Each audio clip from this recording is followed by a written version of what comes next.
Hey guys, I'm here today to talk a little bit about grief and the grieving process. Okay, so when you're grieving, and at this stage of my life, I've lost a lot of people in my life. My whole previous generation are gone, with the exception of probably two aunts um, and an uncle, right? But everybody's gone.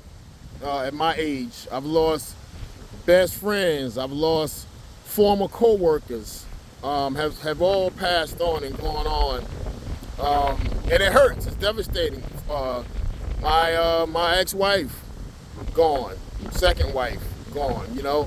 So it's a lot. It's a lot, and sometimes grieving isn't necessarily even a death. Sometimes you can grieve the loss of a job. If you've been at a job 15, 20 years and that job ends, there's a grieving process. If you love the job, it's a grieving process. You get sad about that.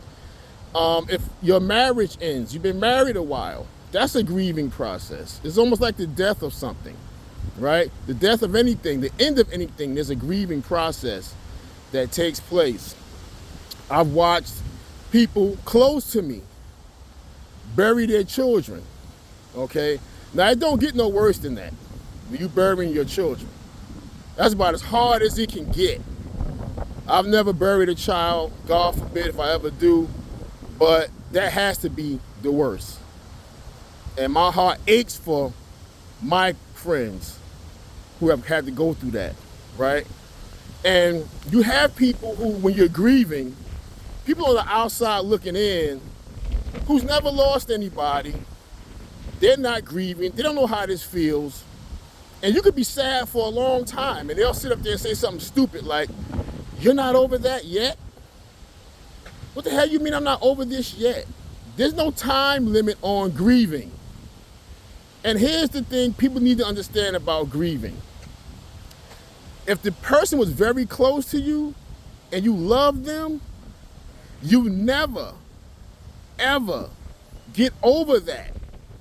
Because that almost like pretending the person never existed. You never get over that. You learn to live with it. You learn to manage the pain. You learn to keep their memory alive, and over time, the tears turn to smiles, turn to laughter when you have those memories you had with that person. That's why it's important to create memories, because one day somebody's going to be missing.